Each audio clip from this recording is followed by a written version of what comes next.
Today, I would like to discuss about my research proposal on assessing the way of Good Samaritan Law aid the Heroism Act in Malaysia. The main aim of this research is to provide a critical analysis on whether Good Samaritan Law should be implemented in Malaysia. By having Good Samaritan Law, this may encourage more people to take initiative on saving lives. The Social Action Responsibilities and Heroism Act 2015 in the UK is a new statute which received royal assent on 12th of February. With these statutes, it acts as an incentive for normal citizens to save more lives. For this research, we will use this statute to aid the establishment of such law in Malaysia.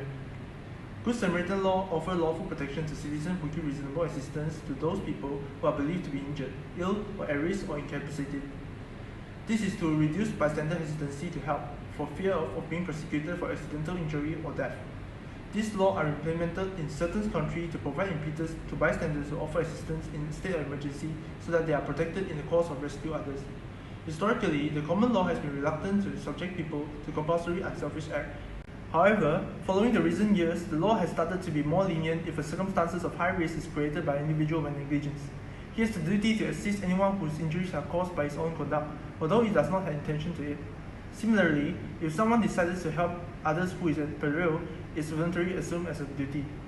Unfortunately, in medical law, it has been extended to make someone responsible for incompetence in rescue attempts.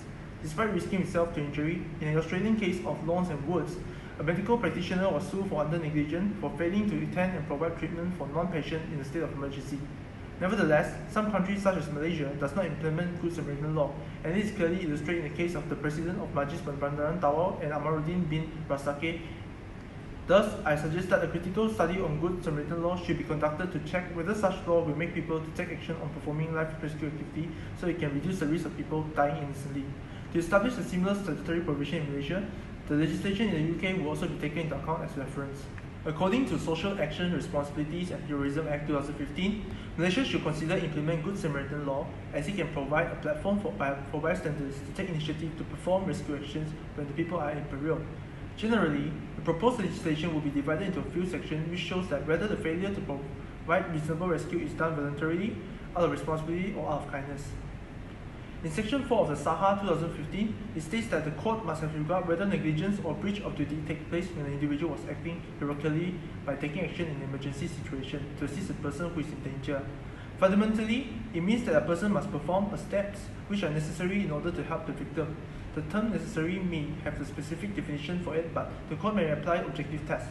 The implementation of this law must be clarified that the purpose of the Act only limited to certain situations where the individual that performs rescue does not have ulterior intentions. The moral principle of Good Samaritanism can be stated clumsily as follows: 1. Out of sympathy, to help or at least offer to help those whose welfare is in danger without adequate justification. Good Samaritan law takes their name from a parable found in the Bible which refers to quotes as mere strangers, volunteers, official meddlers, intermeddlers, or interlopers. Therefore, in the courts of Malaysia, they are unwilling to recognize Good Samaritan law. In a modern society, people are discouraged to offer help as they will be responsible for the mess during the course of their rescue. This is stated in the case of Zelenko and Kimball brothers, where the courts felt that by segregating the patients in the healthcare institution without any medical attention for a long time and prevent any person to provide help was made liable under tort law for failure to provide a reasonable standard of care to the deceased. In Malaysia, there are a huge number of cases in the past that is similar to cases like Zelenko, and most of our medical practitioners are not protected by the law. Therefore, if Malaysia could implement the Good Samaritan law, it would remove most of the problem and encourage more potential Samaritans to make a move without any hesitation. To summarize this, the legal system in Malaysia basically protects the professional rescuer from liability by totally ignore the potential Good Samaritans.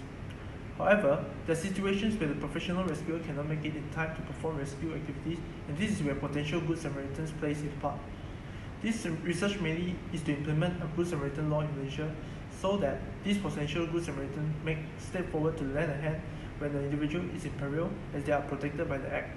This may increase the possibility of losing another life as some bystanders may make it in time to perform necessary actions.